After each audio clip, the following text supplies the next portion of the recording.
15 વર્ષથી પાલેજમાં જૂના અને જાણીતા computer, laptop, CCTV camera service, printer repairing તેમજ નવા અને જૂના કોમ્પ્યુટર લે વેચ કરનાર. એડમિશન ફોર્મ તેમજ તમામ સરકારી ફોર્મ ઓનલાઈન ભરી આપવામાં આવશે. પાલેજ તાલુકા પંચાયત 1 બેઠક કોંગ્રેસ તેમજ પાલેજ જિલ્લા પંચાયત 22 બેઠક કોંગ્રેસના ઉમેદવારોની બાઇક રેલી યોજાઈ. મોટી સંખ્યામાં સમર્થકો બાઇક રેલીમાં જોડાયા હતા. સ્થાનિક સ્વરાજ્યની તાલુકા જિલ્લા પંચાયતની ચૂંટણીને હવે માત્ર ગણતરીના કલાકો આડા છે, ત્યારે બે મુખ્ય રાજકીય પક્ષો કોંગ્રેસ અને ભાજપ દ્વારા મતદારોને રીઝવવા માટે ભરપૂર પ્રયાસો ચાલી રહ્યા છે. જે અંતર્ગત પાલેજ તાલુકા પંચાયત 1 બેઠકના કોંગ્રેસના ઉમેદવાર મોહસીન પઠાણ તેમજ પાલેજ જિલ્લા પંચાયત 22 બેઠક કોંગ્રેસના ઉમેદવાર ભાવનાબેન વસાવાની સમર્થકો સાથે બાઇક રેલી યોજાઈ હતી.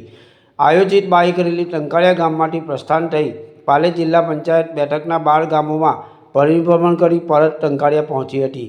આયોજિત બાઇક રેલી જ્યારે પાલેજ ટાઉનમાં પ્રવેશી ત્યારે સમર્થકોમાં ભારે ઉત્સાહ જોવા મળ્યો હતો. સમર્થકો દ્વારા કોંગ્રેસ જિંદાબાદ, જીતેગા ભાઈ જીતેગા, કોંગ્રેસવાલા જીતેગાના ગગનભેદી નારાઓથી ટાઉનનું વાતાવરણ ગુંજી ઉઠ્યું હતું. બાઇક રેલી ટાઉનના મુખ્ય બજાર થઈ દરગાહ રોડ, પોલીસ મથક પાસેથી નવી નગરી, આઝાદ નગરી, લીમડા શેરી થઈ નગરની વિવિધ કોલોનીઓમાં પરિભ્રમણ કરી પાલેજ જિલ્લા પંચાયત 22 બેઠકના 12 ગામોમાં પરિભ્રમણ કરી ટંકારિયા પરત ફરી હતી. બાઇક રેલી સાથે પાલેજ પોલીસનો બંદોબસ્ત ગોઠવવામાં આવ્યો હતો. હવે જોવાનું એ રહ્યું કે આગામી 26મી એપ્રિલે યોજાનારી ચૂંટણીમાં મતદારો કયા પક્ષના ઉમેદવારને વિજયની વરમાળા પહેરાવશે તે તો આગામી 28મી એપ્રિલે જાણવા મળશે. પાલેજ ટાઈમ્સ, ભરૂચ.